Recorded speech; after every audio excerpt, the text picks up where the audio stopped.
Now, as always on Small Business, we like to highlight businesses finding success and shine a bit of a light on how to be successful as a small fish in sometimes a big pond. For tips for success in business trends, Jacki Mitchell, producer and radio host of Taking Care of Business, joins us now from our Melbourne studio. Thanks very much for your time today, Jacki. Look, just to start with, what would you say are the top tips to successfully getting a new business underway? Well, the first thing, I think, always starts with the brand, James. What a lot of small businesses don't really understand is a brand's the image of your business now. It's gone beyond marketing. It's not just a logo. It's the personality of your business. It's how you want your customers to perceive your business. And one of my catchphrases is a brand needs to work really hard while you're asleep.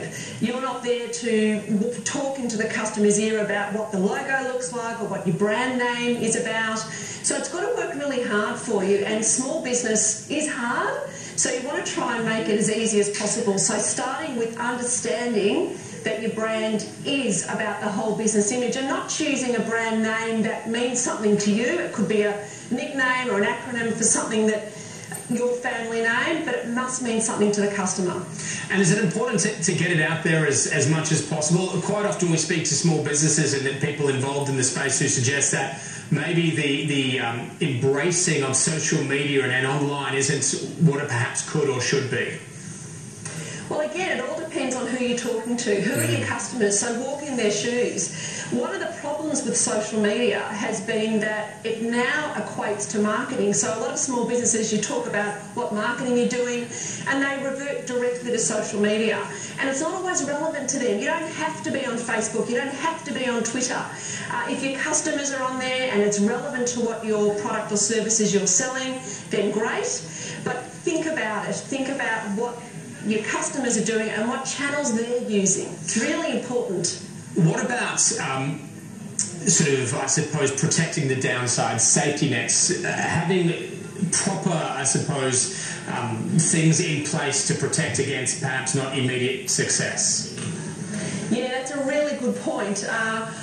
Before you start your business, if you're looking at starting a business, try and get your customer, at least one customer first, before you start your business, just sitting in your office saying, where are my customers, where are they coming from? So start with a client or a customer base is always a good place to start. And I always look, it is a little bit conservative, James, but I think that if you've got a 1 year salary in the bank, then it's customers aren't coming in as quickly as you hope, or business isn't going as fast as you hope. It gives you that little safety net, which is related to confidence. So not to panic, to go, it's okay, it might be not 2 months, it might be 6 months till things start to turn around.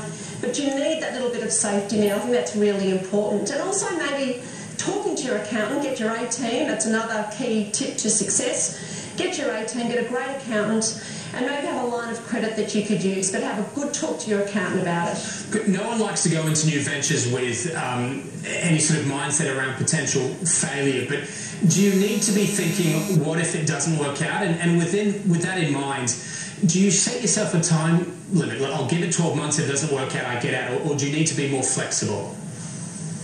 Both is the answer to that question. So look, I certainly think you need to be nimble and flexible, but always with targets. So that's a trend I'm seeing in business now, which is a lovely trend, that more elements of business are being measured, and by measuring it, then you can improve. It's continuous improvement. So I think you need to be a little bit nimble, give yourself targets to set, but be adaptable to the environment. James, business now more than ever, I'm Taking Care of Business, a radio show that I do.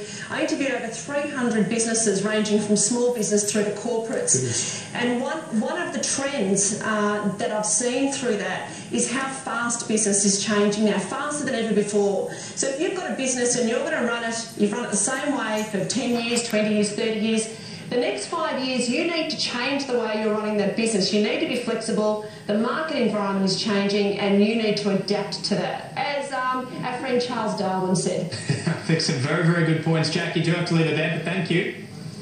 Thank you. And you can listen to Jacki's Taking Care of Business program on RPPFM at 98.7. That is all we have time for in this edition of Small Business. Thanks for watching.